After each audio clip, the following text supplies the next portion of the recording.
Madame la directrice générale de l'UNESCO, Monsieur le Président de la 37e conférence générale de l'UNESCO, Madame la garde des Sceaux, Mesdames et Messieurs les ambassadeurs, distingués invités, chères Excellences, chers amis, je viens en effet vous parler ici du rôle d'Haïti, mon pays natal. Son rôle dans la lutte contre l'esclavage et pour l'émancipation des peuples. Et je me sens forte de pouvoir témoigner de cet acte de résistance, de ce combat pour la liberté et de cet héritage. Je sais ce que ce rêve, ce que ce combat d'émancipation a su réveiller chez mes propres ancêtres, qui, par milliers, ont été dépossédés de tout, de leur nom, de leur langue, de leur culture, de leur lieu, de leur dignité, de leur humanité, capturés pour être vendus comme des bêtes de somme et réduits à l'esclavage. Pour eux, ces mots sublimes, liberté, égalité, fraternité, ont signifié la possibilité de renaître à eux-mêmes. Ces mots, mes ancêtres les ont reconnus dans leur chair. Ils se les sont appropriés, comme on s'empare d'un butin, d'un dû, d'un trésor à partager. Liberté, égalité, fraternité. Pour nous aussi les nègres, qui n'étions pas invités au banquet révolutionnaire, de l'autre côté de l'océan maudit, ni à manger de ce pain-là. Liberté, égalité, fraternité, 3 mots, blason d'un combat.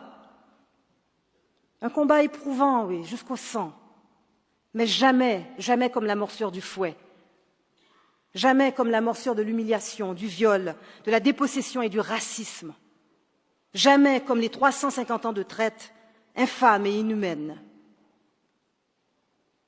Ainsi naquit en 1804 la première république d'hommes et de femmes noirs affranchis par eux-mêmes et qui se redonnaient à la terre souillée de leur avilissement et de leur douloureuse captivité son nom d'origine, Haïti. Haïti qui veut dire terre montagneuse dans la langue des premiers peuples des Amériques. Sur ce territoire-là, les Arawaks, les Taïnos, Caribes, décimés. Et le rêve réalisé par Haïti gagna très vite tous les peuples opprimés du reste du continent. Liberté, égalité, fraternité, pas seulement pour nous, Haïtiens et Haïtiennes, mais pour tous les autres enchaînés, dira Alexandre Pétion, le président de la Jeune République, à Simon Bolivar, surnommé El Libertador. Chassé du Venezuela et de la Jamaïque en 1815, et à qui Pétion donna asile. Et puis il lui donna aussi des ailes, car Pétion acceptera de fournir à Bolivar les moyens financiers et logistiques de reprendre sa campagne de libération, mais à une condition, que ce combat garantisse l'émancipation des esclaves de toutes les terres libérées. C'est du courage d'Haïti que viendra l'étincelle qui allumera l'immense brasier du combat pour l'abolition de l'esclavage sur tout le continent des Amériques. Ainsi naquirent les nouvelles républiques des Amériques latines, de l'exploit, de la vision victorieuse et des ressources de la petite République d'Haïti, qui le paya fort cher. Les grandes puissances européennes, avec la complicité des États-Unis d'alors, esclavagistes et ségrégationnistes, ne lésinèrent pas sur les représailles. Haïti sera isolé par un embargo, son économie réduite à néant, faute d'accès à tous les marchés. La jeune nation sera marquée au fer rouge et condamnée à ne pas s'en sortir. Qu'à cela ne tienne, 210 ans plus tard, la République d'Haïti est toujours debout, chancelante d'une épreuve à l'autre, de catastrophes humaines en catastrophes naturelles, trahie aussi parfois par les siens, mais toujours debout.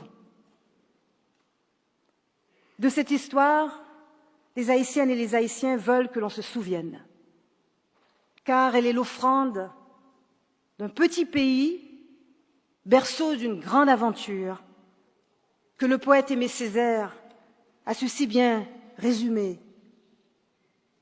Haïti, là où la négritude se mit debout pour la première fois et dit qu'elle croyait en son humanité. En 1993, oui, sur proposition d'Haïti et des pays africains de l'UNESCO, le projet de la route de l'esclave fut adopté par la Conférence générale de l'UNESCO à sa 27e session et fut lancé en septembre 1994 à Ouidah. Et nous voilà, 20 ans plus tard, nous nous souvenons ici même et faisons ensemble la promesse que ce combat, phare dans une nuit des plus sombres, continuera de nous guider et de nous inspirer face aux intentions et aux esprits les plus obscurs. Nous voilà ici ensemble.